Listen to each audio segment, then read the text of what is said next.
He kōna ipurangi tēnei nā te reo irirangi o Aotearoa. Hi, it's Mike here. A warning, this episode contains some strong language, some graphic detail about body recovery, and a reenactment of a black box recording from the final moments of a plane crash. December 1979. 4 men from New Zealand walk into a huge sprawling building on the outskirts of Seattle, Washington. They have their photos taken, get security tags, and then they're taken inside. One of the men is Air New Zealand pilot Arthur Cooper. Right through this building, it took quite some time to get through it, and we went out the far end of it, out into the open, and then we were taken across a road or a track, and here was this parked caravan.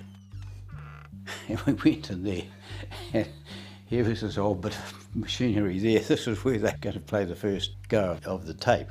The tape is the cockpit voice recorder, sometimes called the CVR, but better known as the black box. Black boxes at this time recorded everything that was said in the cockpit, but only on a 30-minute loop. Arthur Cooper, fellow Air New Zealand pilot Barney Wyatt, Chief Flight Engineer Don Olliff, and Air Accident Investigator Milton Wiley are at the headquarters of the Sundstrand Corporation. They make black boxes. It's the Kiwis' job to decipher the tape, to find out what was said during the final half hour of Air New Zealand flight TE 901, before it crashed into the slopes of Mount Erebus in Antarctica, killing all 257 people on board. The men sit down around a table in the caravan and press play. Where's Erebus in relation to us at the moment? Left, about 20-25 miles. What you're hearing is a studio reenactment that aired on RNZ in 1980. 25 miles. Left, you reckon? Well, I don't know. I think I've been looking for it. I've been thinking of any high ground in the area, that's all. I mean, it was like you're going to see a thriller movie, but you don't know what the end is, but you know it's not a good end. And that first time we went through, we were all shattered, totally shattered. The men sit in silence, digesting what they've just listened to. Moments before the end, as the slope of Mount Erebus raced up to meet the plane, they heard its ground proximity warning system go off. But there was one thing the men didn't hear that they might have expected to. Here's Milton Wiley. We were listening to it and it was going along, and it said, then the GPWS sounded off. GPWS, that's Ground Proximity Warning System. 400 feet. Pull up. And that was like, when we were listening to it, it was like, what happened here? And then Jim Collins. Remember from the last episode, Jim Collins is the captain of the plane. Jim Collins calmly did a procedural go-round, basically. He called for go-round power. Go round power, please. And then suddenly it's like that, stopped. There's no bullshit. It actually stops. I don't think they knew what hit them. Just to be clear, Milton Wiley is saying that Captain Jim Collins, his first officer, and the 2 flight engineers, none of them saw Mount Erebus moments before they flew into it. 4 pilots with an alarm going off in the cockpit telling them that the ground was dangerously close still didn't see a mountain right in front of them. The question the men in the caravan were asking themselves was the same one that a whole lot more people would soon be asking, and the one we're asking too. How could something like this happen? I'm Katy Gosset. And I'm Michael Wright. From Stuff and RNZ, this is White Silence, a podcast about the Erebus disaster. We have located the wreckage. I tell you, we have located the wreckage of the EBC stuff. There appear to be no survivors. I think, yeah, there appear to be no survivors. I couldn't understand the logic of what he had done and why he had done it. The hardest thing I think I did in the whole thing was take property back to the families and say, this is all you've got. But when you see pilot error written in headlines and in the daily newspaper, it's bad.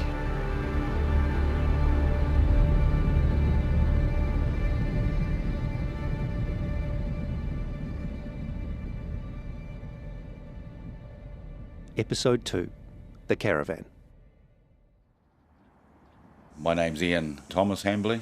In 1979, I was a steward with Air New Zealand. At the time of the accident, I had started 6 weeks annual leave. You might remember Ian Hambley from our last episode. He was one of the flight attendants on an early Air New Zealand sightseeing flight to Antarctica back in 1977. You might also remember that we mentioned his previous job. So I had 3 years in the police. I joined as a cadet in 1963. In early December 1979, just days after the Erebus crash, Ian Hambley's old job was about to prove very useful in his current one. One of his fellow cadets was now a senior sergeant with the Auckland Police. There was hardly any information at Air New Zealand about what was happening with the crash, so Hambley called his old friend. Nick said that he had been asked by the police to go with a contingent up to the Auckland Coroner's office. So he said, come with me. So I gatecrashed this meeting. I mean, there are all these heads of everybody, and me. No one asked who I was or why I was there. The meeting was led by Auckland Coroner Alan Copeland. On the agenda, what to do about the 257 bodies in Antarctica. There were thoughts of leaving everybody in Antarctica. They knew who was on the flight. It's an isolated part of the world. The police had been in touch with Interpol, and the best advice that Interpol could give was that the last major accident had been Tenerife, where two jumbos had collided. This was in the Canary Islands in 1977. One jumbo was taking off, the other was taxiing when they crashed into each other. 583 people died. And the police advised that they'd cut the lower jawbones off the remains, and I remember Alan Copeland saying, I don't think we'll do that. Everyone agreed the victims should be brought home. Then they'd be taken to the mortuary at the Auckland Medical School, the only place that could handle so many bodies. Ian Hambley's friend, Senior Sergeant Nick Anderson, was put in charge. And I said to Nick, can I, be part of this? I'd like to get these crew out of here as quickly as possible. So instead of going on leave, Ian Hambley spent 6 weeks in the morgue, identifying the bodies of the flight crew and returning their personal property to the families. Mostly the work was one long, morbid grind. This was in the days before DNA technology, so formal identification was pretty basic. Dental records had to be requested, and police visited families. Did your husband wear an Omega watch? Did your mother own a pearl necklace? There were some unforeseen problems as well. The bodies were flown from Antarctica to the Air Force Base at Whanuapai in West Auckland. The morgue was in the central city, which meant dozens and dozens of ambulance trips. And they were going backwards and forwards all day, you see, with a plane load of bodies. And there was public grief, as you can imagine. Everyone was stopped. Someone decided to hire a refrigerated Freightlines truck and park it at the airport at Whanuapai and unload all the Hercules aircraft and the bodies into this truck and keep it at the airport until it was full. And one night, in the middle of the night, the truck drove to the mortuary and parked at the back of the mortuary. Victims' bodies started arriving from Antarctica on December the 6th, 8 days after the crash. The story of how they were retrieved and identified has been told before, but it's worth repeating because it's kind of remarkable. The way it worked was that the on-site coordinator would have a master map of the grids, and he would assign each police team, and there were 4 teams. This is retired Police Inspector Stu Leighton. In 1979, he was a constable, 22 years old, part of the police's brand new Disaster Victim Identification Team, or DVI. It was so new, in fact, that Leighton and his colleagues were only given the finalised procedures for DVI work on November the 28th, the day of the crash. I was driving home to the Hutt Valley at the end of that operation, and one of the fellow police officers who was with me said, Stu, he says, I've been in the police for 20 odd years, 30 odd years, and we've never had to use these procedures, and we never likely will either. And that was about the time the plane impacted onto the mountain. The next day, Leighton and 10 other police were on a plane to Antarctica. None of them had been there before. Stu Leighton had never even touched snow before. Neither had Sergeant Greg Gilpin, who was 33 and would soon find himself officer in charge at the crash site. During that trip, I was thinking, this is madness. Here we are heading to the Antarctic, most of us not having any mountaineering experience. I envisaged, and most of us did, that we were going to be clinging to the side of a mountain. We really had no idea of what the terrain was like up there at that stage. They had to wait a few days to get their first look. The weather hadn't been great since they arrived in Antarctica, and this day wasn't much better. The chopper pilot couldn't find the crash site at first. When it finally emerged through a break in the cloud, he made a beeline, hovered over it, and told the men to jump. We did that, slid down the mountain with our gear, which was in suitcases, cardboard suitcases. The scene of the crash was just one of utter destruction, both human and aircraft. All across the site, they saw the lives of middle New Zealand abruptly cut short. Cash from passengers' wallets fluttered through the air, thousands of dollars worth. Life jackets, coffee jugs, and Air New Zealand uniforms littered the scene. A cabin bag with the words New Zealand Women's Division Federated Farmers Trip to Australia 1964 written on it. A woman's diary with a prayer on the last page and a note saying how wonderful it was to be alive. We were given all her personal effects. It seemed ironic that the contents of her handbag were all there. This is David Nicholson. You met him in episode 1.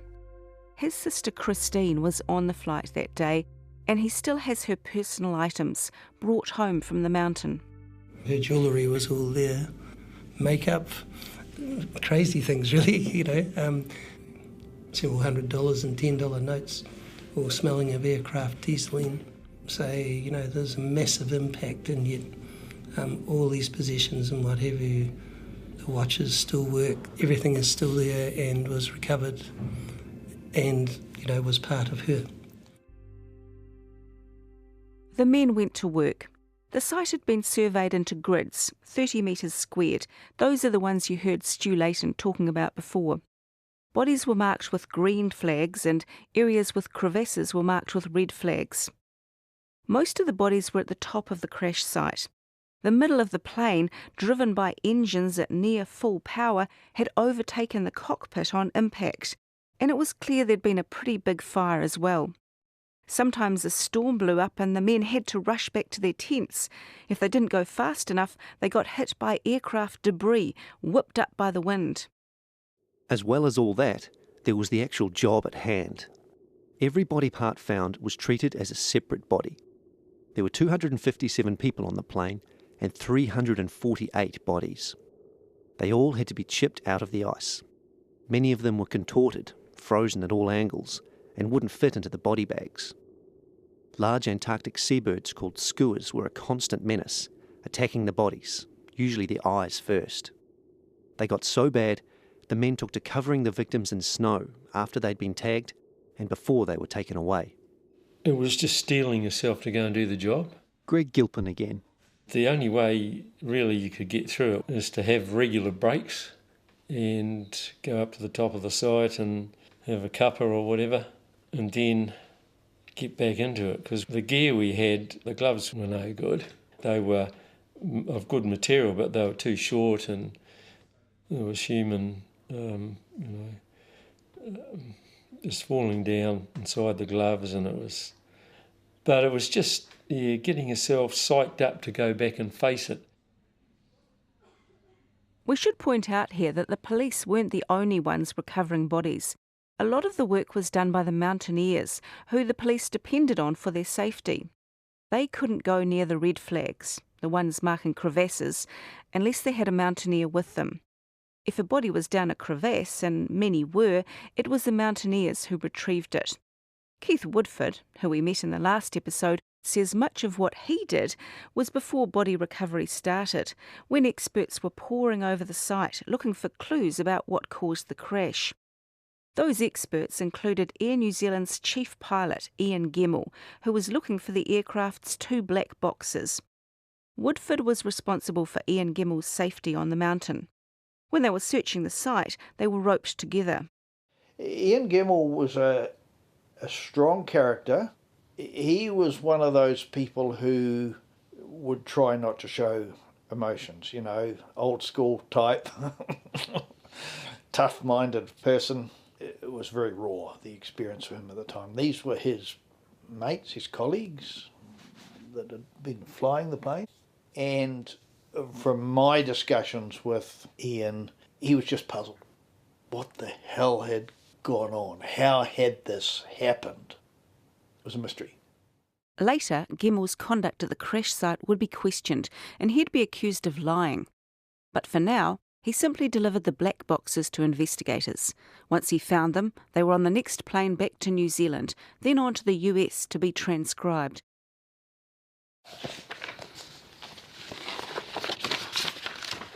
So this is it.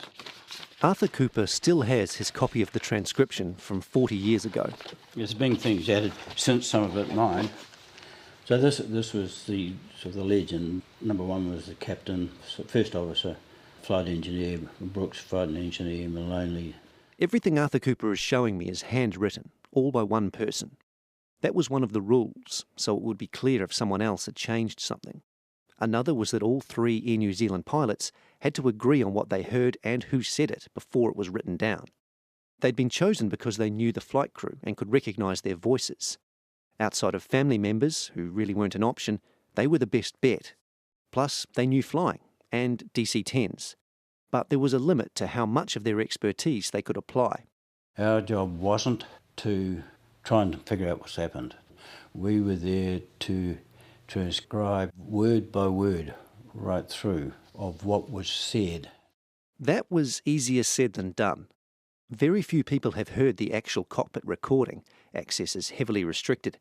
But almost everyone who has agrees the sound quality is terrible. The 2 pilots, Jim Collins and Greg Casson, had their own microphones. Their voices were relatively clear. But there were 2 flight engineers on the flight deck as well, and the commentator, Peter Mulgrew. They were all picked up by one overhead mic in the ceiling.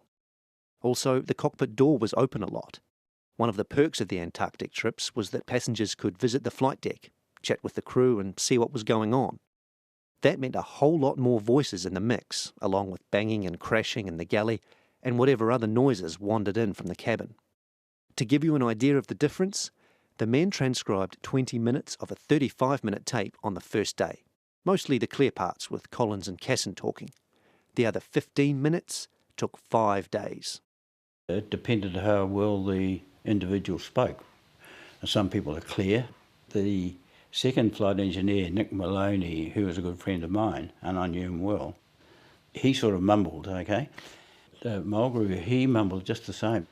Sometimes they couldn't tell the difference. After countless playbacks, they could only write questionable text in the transcript.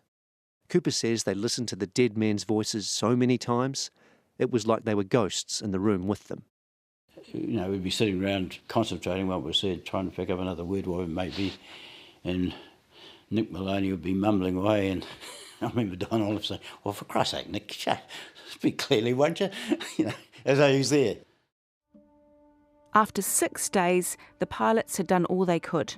They played the tape one last time for the crash investigator, Milton Wiley, and a couple of the Americans. Everyone agreed it was a job well done. Wiley, who had more work to do in the US with the other black box, briefed the men before they went home. He said that when we get back to Auckland, the handwritten tape will be typed out.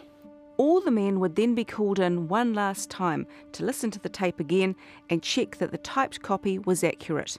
If they were happy, they'd sign off on it. And then that would become the official cockpit voice recorder transcript. So, okay, fair enough, that makes sense. So we all flew back to Auckland, and I waited to get called, waited to get called. I'm still waiting to be called, because it didn't happen. The man responsible for that delay was the man everyone was ultimately reporting to, Ron Chippendale, New Zealand's chief air accident investigator. I knew him for many years. Milton Wiley again, who worked under Chippendale. When I started an accident investigation in '69, he was next door office. He was the Air Force Flight Safety Officer. This comes up a lot when people talk about Ron Chippendale, his Air Force background. Mostly because he looked exactly like a guy who had an Air Force background. Tall, lean, straight-backed, bald on top, with a thick moustache. Looked like a squadron leader. He was a squadron leader. Good, solid guy, straight guy. Chippendale had been a pilot in the Royal New Zealand Air Force for more than 20 years before getting into air accident investigation. By 1979, he'd been in the top job for 4 years. It's probably not a surprise to hear that in that time, no other crash came even remotely close to the scale of the Erebus disaster. We were set up to handle the small things. We weren't really established for this type of major disaster, obviously, because we didn't have any. No one else was really set up for it either. New Zealand had never had a tragedy like Erebus. When news of the crash reached the bars and restaurants around Parliament on the Wednesday night, they emptied out. Everyone was on deck. In 1979, Air New Zealand was entirely owned by the New Zealand government, and the government was going to have to respond. RNZ's chief political reporter, Richard Griffin, went straight back to the office. Until about 10 o'clock that night, we had really nothing of any substance. It was pretty clear that whatever had happened was catastrophic. But even then, Air New Zealand seemed to be in total panic mode, and their response was minimal, to say the least. What made things even tougher for Griffin and his colleagues was the person they needed to talk to was the shareholding minister for Air New Zealand. That was the finance minister, also New Zealand's Prime Minister, Robert Muldoon. New Zealand has spent, borrowed, and we've got to repay it. We'll deal with the militants and wreckers according to their just deserts. Now, if you're like me and you weren't born when any of this happened, you probably still know who Robert Muldoon is. But just in case, here's the thumbnail sketch. He was New Zealand's Prime Minister from 1975 till 1984, leading a centre-right government known for its interventionist policies, big public works projects, and conservative values. He was brash, domineering, and he hated journalists. You're dredging the bottom of the bucket if you have to go back to 1975. I don't know how many of the people listening to this program followed your figures, but quite frankly, I wasn't one of them. He was also an aeroplane guy. He had a bunch of model planes in his office, and he was close with the Air New Zealand chief executive, Maury Davis. Here's Richard Griffin again, talking about the day of the crash. We approached Muldoon at about 8:30 that night in the Beehive, and he was extraordinarily dismissive. Panic merchants, dangerous to speculate, all that sort of thing. Politics was very different in those days, and Robert Muldoon was a very different Prime Minister. I mean, the level of intimidation from the ninth floor was extraordinary. Now, there were a few other things going on here that might have made Muldoon extra prickly when it came to Erebus. At the time of the crash, Air New Zealand's finances weren't good. We mentioned in the last episode that the oil crisis of the late 70s had pushed the price of jet fuel way up. That cost Air New Zealand millions of dollars. When it hiked airfares to offset the loss, people weren't pleased. Bumper stickers popped up, mocking its slogan. Instead of "nobody does it better," they said "nobody does it dearer." Also, DC-10s had been grounded worldwide for more than a month in 1979 because of safety concerns. That cost the airline another $10 million. There were industrial disputes with staff, and later, when the losses got bigger, talk of a government bailout. Hanging over all of this was the spectre of insurance. Air New Zealand was going to have to pay out to the estates of the dead passengers, tens of thousands of dollars each. But if the crash was caused by willful misconduct on Air New Zealand's part, the airline could be on the hook for a whole lot more.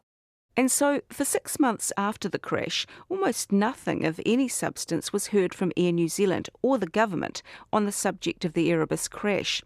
This meant that whatever the media could dig up, that was it. Early on, a lot of stories were about mechanical failure.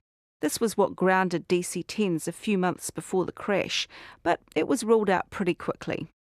The other big focus was the matter of where the aeroplane crashed and how it got there. Remember, we mentioned this in the last episode, when the Antarctic Division boss, Bob Thompson, talked about where the wreckage was found. Really on the opposite side to an aircraft that would presumably have been approaching McMurdo Sound. Almost all the aircraft flying south down McMurdo Sound passed to the right of Ross Island, but the fatal flight was heading directly at Ross Island. A big break on this issue came in early 1980 when the Auckland Star reported that navigational information fed into the DC-10's computer had been changed shortly before the flight. This was a crucial detail, you'll hear more about it soon, and it forced Air New Zealand's hand. Chief Executive Maury Davis chose his words carefully. They're read here by an actor. you're moving into a very highly speculative area.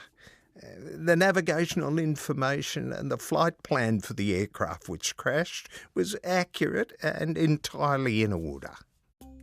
Meanwhile, the Chippendale report was a work in progress. A draft was finished in March 1980, and soon after, the New Zealand Herald reported it would list several reasons for the crash, including incorrect navigational data, the briefing that the pilots received, and the fact that they'd been allowed to fly to Antarctica with no experience of polar conditions. This wasn't 100% accurate, but all those things would appear in Chippendale's report. Air New Zealand said nothing. Maria Collins, that's the widow of pilot Jim Collins, had a bad feeling about where the blame for the crash would fall. She'd spent the last few months at home with 4 daughters, trying to get on with life. She was used to running a household alone for days, sometimes weeks at a time, while her husband was away flying. After the crash, she told herself he was just off on another long work trip. The freezer's full, the fridge is full, the younger kids are being taken by kind people to do lovely things. It's early December and, going to see Santa, and everybody's so busy. There wasn't time to grieve. But this trip that he was on was getting longer and longer, so with increasing time, the reality of it, what it was going to be like, started to sink in. The biggest reality check came when she got a visit at home from Ron Chippendale, the chief air accident investigator. Among other things, Chippendale wanted to see an atlas Jim Collins owned and had apparently taken to the briefing he attended before his Antarctic flight. There was a chance he'd written crucial information about the flight path in it. He said, "And where's that atlas? That atlas of New Zealand." And I said, "Well, Jim took it with him." He said he didn't. I said, "He did." I said, "I can get you a copy of one. One of my neighbours has one." "No, I want to see Jim's atlas that your parents gave him." And I said, "Well, it's with him, so it's lost." Well, he didn't believe me, and he thought I was shielding Jim by not showing it to him. When Chippendale left here, I guess you just know he's going for the pilot error theory.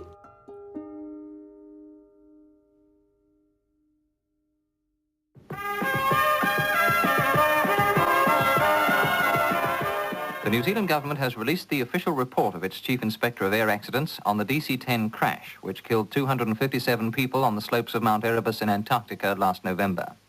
Despite Maria Collins' fears, the Chippendale report never actually used the words pilot error. Milton Wiley says that's just not something air crash investigators say. But there was only one way the media and the public were going to interpret its most crucial finding. The report says the probable cause of the accident was the decision of the Air New Zealand captain, Jim Collins, to continue the tourist flight at low level in poor visibility, when the crew were not certain of their position. In other words, the crash was Jim Collins' fault.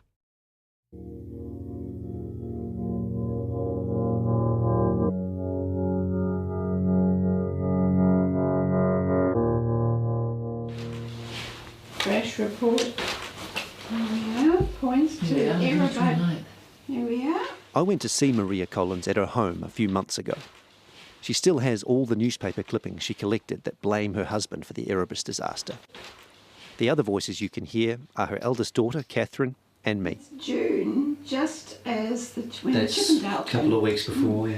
And there's a Chippendale thing, pull up, pull up.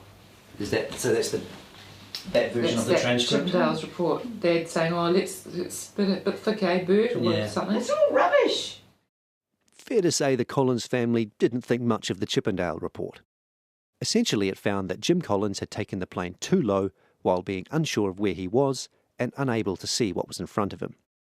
Ron Chippendale based these findings on several key pieces of information. We're going to take you through them now. Don't worry if you don't pick up everything here, because we'll go over this again in more detail in the next episode. For now, here's what the Chippendale report had to say. And here, we're going to break down that key finding you just heard that was the focus of so much media coverage back in 1980. First off, The report says the probable cause of the accident was the decision of the Air New Zealand captain, Jim Collins, to continue the tourist flight at low level when the crew were not certain of their position. According to the Chippendale report, the DC-10 struck Mount Erebus at an altitude of 1,467 feet, which is pretty low. Think about the last flight you took, when you were about 3, maybe 4 minutes out from landing. That's about 1,500 feet. This was much lower than the minimum safe altitudes that Air New Zealand had set for its Antarctic flights.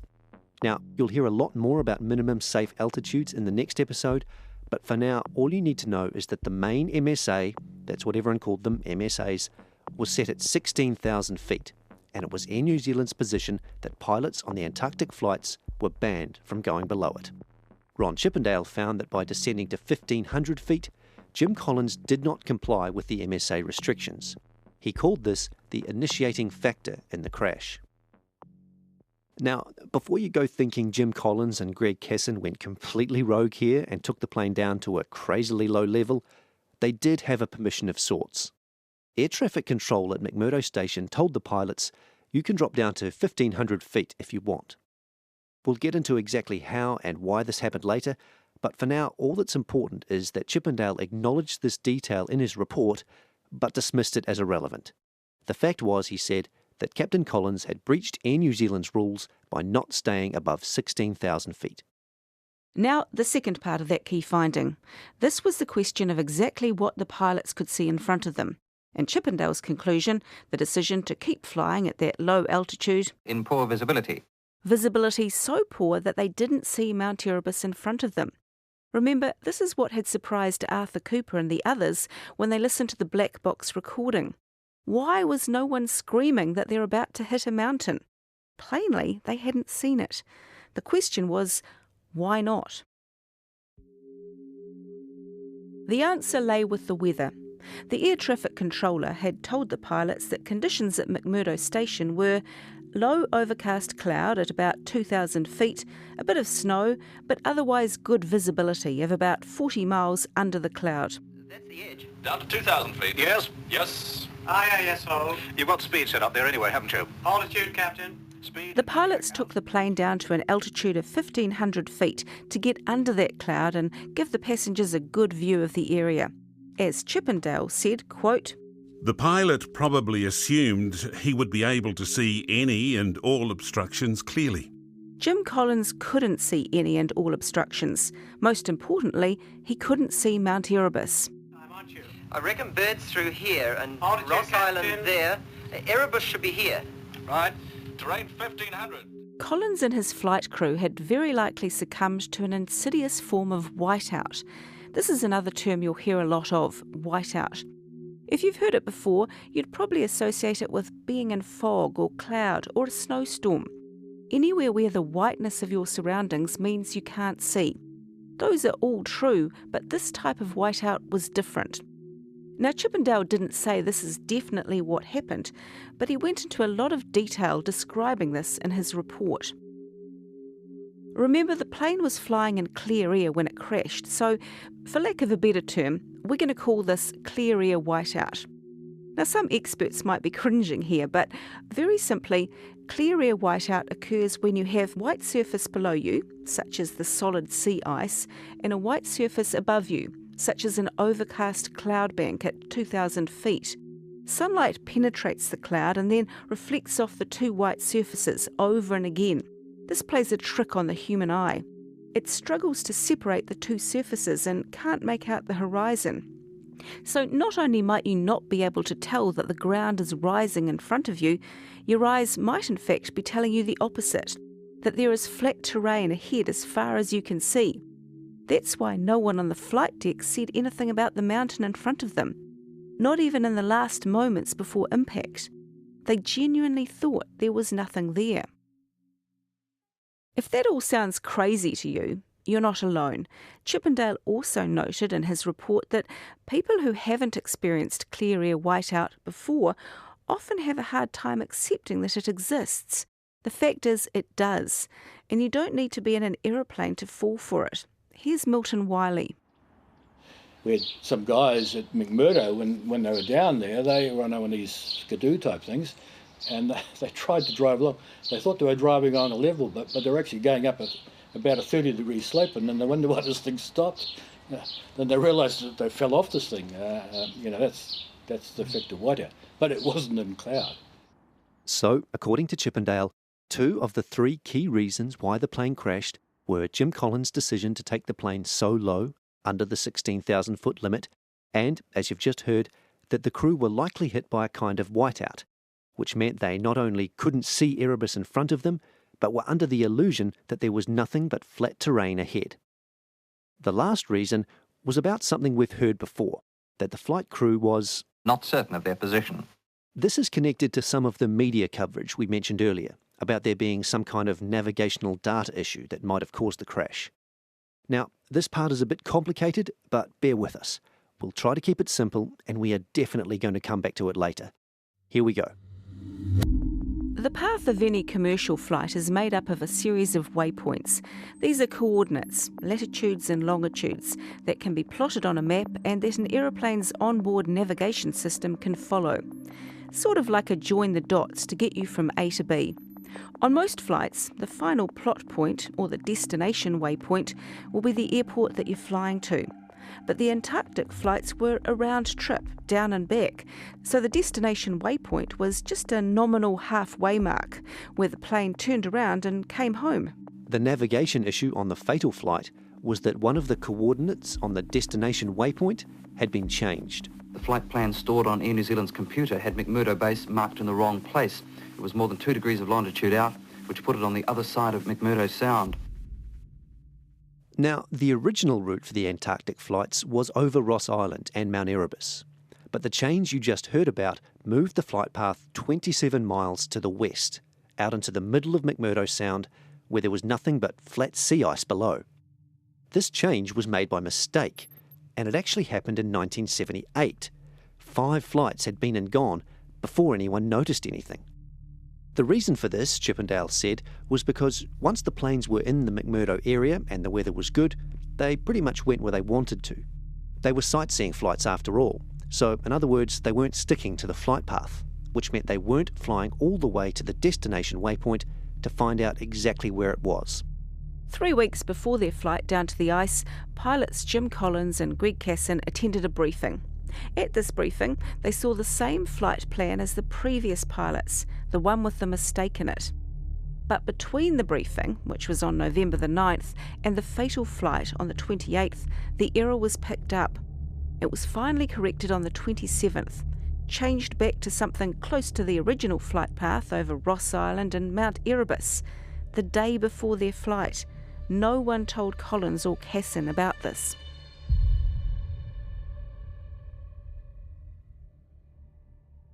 The potential significance of this was huge. It meant that up until the day before the crash, the flight path passed well to the west of Ross Island. So if you take a pencil and trace that old, erroneous flight path on a map, you're going to be drawing a line down the middle of McMurdo Sound, over a huge stretch of flat sea ice, which has an altitude of, well, 0. Take the same pencil and draw the so-called correct flight path, and the line will go right over Ross Island and right over Mount Erebus, a volcano that is 12,500 feet high, taller than Mount Cook. All this would be a pretty good explanation for why the crew were not certain of their position. Where's Erebus in relation to us at the moment? Left, about 20-25 miles. Left, you reckon? Well, I don't know. I think I've been looking for it. I've been thinking of any high ground in the area, that's all. Yes, I reckon about here. Yes. No, I don't really know. Some of the black box transcripts supported the idea that the pilots thought they were way out west over the sea. Crew members talked about certain landmarks that you'd see if you were in that area. All this could have explained why the pilots took the plane so low. Would they really have gone down to 1,500 feet if they knew they were heading straight at a mountain? Chippendale mentions all of this in his report. He even wrote that the pilots may have descended as low as they did for that reason, thinking they were west of Mount Erebus and flying safely over sea ice. So he doesn't give Air New Zealand a free pass. Air New Zealand is criticised for inadequate pre-flight briefing before the plane took off from Auckland on the 28th of November. The report says the company's computer had been 2 degrees longitude out on its navigational setting for 14 months, and had not been corrected until just before the flight. It says misleading maps were issued to the crew, which showed a flight track going west over Ross Island when the flight plan was to fly east. But despite all this, Chippendale still blames the pilot. He might have been given the wrong information, but he still should have known where he was. In the case of this crew, no evidence was found to suggest that they had been misled by this error in the flight plan shown to them in the briefing.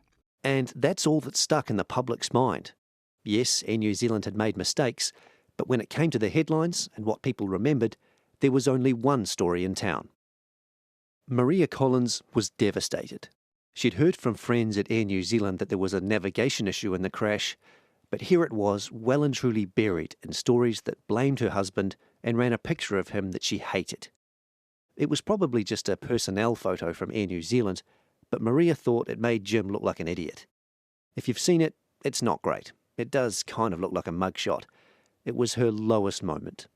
But when you see pilot error written in headlines in the daily newspaper, it's pretty bad. Remember, at that time, papers aren't like they are now in New Zealand, where you can get all your information different ways. But in those days, what you read in the newspaper was what it was. The Chippendale report was released to the public on June the 19th, 1980. By air accident investigation standards, it was a sensation. The Christchurch Government Printing Office shop sold out of its copies, 15 of them, in under an hour. It had to order twice as many again and limit sales to one per customer. There was one other thing about the Chippendale report that was pretty strange, something that would later inspire some serious conspiracy theories. Remember Arthur Cooper, the pilot who helped transcribe the black box recording in Seattle, and how he was waiting for a phone call to sign it off? I'm still waiting to be called, because it didn't happen. The reason he was left hanging was because Ron Chippendale had taken the black box to the UK to see if experts there could help him make out any more of what was said. It turned out they thought they could. The updated transcript was included in the published report. Newspapers around the country ran extracts from it, and TV and radio staged reenactments. That's the RNZ version you've been hearing. That's the edge. Down to 2,000 feet. Yes. Yes. Yes, hold. You've got speed set up there anyway, haven't you? Altitude, Captain. It wasn't the transcript Arthur Cooper had worked on. Well, I was appalled, for a start. He didn't know any of them. He didn't know. He'd never flown with them at all. He didn't know their accents, etc. The new version of the transcript had some pretty big changes. Most of them came from the bits of audio that Cooper and the others had listened to countless times but couldn't make out. One of the most significant of these was a phrase spoken by an unidentified person about 2 minutes before impact. If you've read about the Erebus disaster at all, this might sound familiar. The person said, "Bit thick here, eh, Bert?" Did you catch that? It was, "Bit thick here, eh, Bert?" This was really controversial. Clear air whiteout could happen without a pilot knowing it, but here was someone who seemed to be acknowledging that visibility shortly before the crash wasn't very good, which implied that maybe the pilot should have known better than to press ahead at such a low altitude. Another new addition appeared in the transcript a few seconds later, this time attributed to flight engineer Nick Maloney, who said, Yes, my oath it is. You're really a long while on instruments at this time, aren't you? "Yes, my oath it is. You're really a long while on instruments at this time, aren't you?" Again, that's not super clear, but it suggested that someone in the cockpit was looking closely at an instrument panel, not something you'd need to do to establish your position if conditions outside were clear. The biggest problem with that first change was that none of the flight crew were named Bert, not even a nickname. So who was this unidentified person talking to? Also, Chippendale had spent a page and a half of his report explaining what clear air whiteout was. He said, "It's not likely that the potential whiteout hazard was appreciated by the crew." If the crew didn't know they were in whiteout, why was anyone talking about thick conditions outside or using the instruments for a long time? It was confusing, and it gave rise to a misconception in the media and the public that Ron Chippendale had concluded that the plane was flying in cloud. Milton Wiley is adamant it wasn't. I don't believe he flew into cloud at all. Never. And Ron was the same. Never thought he... Because we had the photos. The photos he's talking about here were from passengers' cameras. Police and mountaineers recovered them from the crash site. When they were developed, they showed sunlight streaming in the windows while the plane was in McMurdo Sound. Not something that would happen if the plane was in cloud. The transcript changes supported another one of Chippendale's findings. Actually, those conditions don't look very good at all, do they? No, they don't. That the flight engineers in the cockpit had repeatedly questioned the pilots and expressed, quote, mounting alarm about flying so low. That looks like the edge of Ross Island there. I don't like this. Have you got anything from him? No. Arthur Cooper couldn't believe it. Not just that Chippendale had produced this new transcript, but that this new version supported the theory there was some kind of panic in the cockpit. He completely jerried it up. Broke all the protocols that we've been told to follow. It was appalling, actually. Appalling. I couldn't understand the logic of what he had done and why he had done it. And in the end came to the conclusion that he was basically manufacturing the information. That's a serious claim, and we stress Arthur Cooper's opinion. In June of 1980, it was one held by very few people. Most people didn't question the information. They believed what they heard. As Maria Collins said, New Zealanders didn't have many places to get their news 40 years ago. If it was in the paper, that was what it was. Soon after the Chippendale report was released, Maria Collins went to see her lawyer, Paul Davison. I sat there in Paul's office one time I ever sobbed, saying, well, you know, what happens now? Am I married to a murderer? And he said, you've got to be patient, Maria. There's more to this than meets the eye. So by the middle of 1980, the report of New Zealand's chief air accident investigator had concluded that the Erebus crash was most likely caused by the actions of Captain Jim Collins. He and his co-pilot took the plane too low without knowing exactly where they were or being able to see what was in front of them. The report had shed swathes of light on the crash, but as we've heard, left a number of questions unanswered. Why was there an error in the Antarctic flight plan? And why had no one in the Air New Zealand navigation section noticed for more than a year? Did the pilots really think they were flying over sea ice in the middle of McMurdo Sound? Shouldn't they have known better if Air New Zealand always intended for the flights to go over Ross Island? And perhaps most of all, if there was an error in the flight plan and it had been corrected, why the hell did no one tell the pilots? Someone was about to ask those very questions. Well, a one-man commission of inquiry is to be set up into last November's DC-10 plane crash in the Antarctic. The appointment of Mr Justice Mann has been confirmed by the government. Justice Peter Mann was about to take a much wider look at the Erebus disaster. Chippendale had been thorough, but the government decided the tragedy was just too big. It needed a wide-ranging, independent inquiry. Peter Mann could look into anyone, even those not on the plane, to see if anything they had done, or not done, had contributed to the crash. That meant people at Air New Zealand, people at civil aviation, and people in the government. Mann was facing just about the toughest job a judge could get. Find out who was responsible for the single worst disaster in a country's history. It would end friendships, careers, and maybe even one more life. In the end, I had to make my mind up. Did 15 highly experienced and highly skilled people make between them 47 individual and independent mistakes? I've been thinking about it for 40 years. If only. Nobody knew that there was a 27-mile change.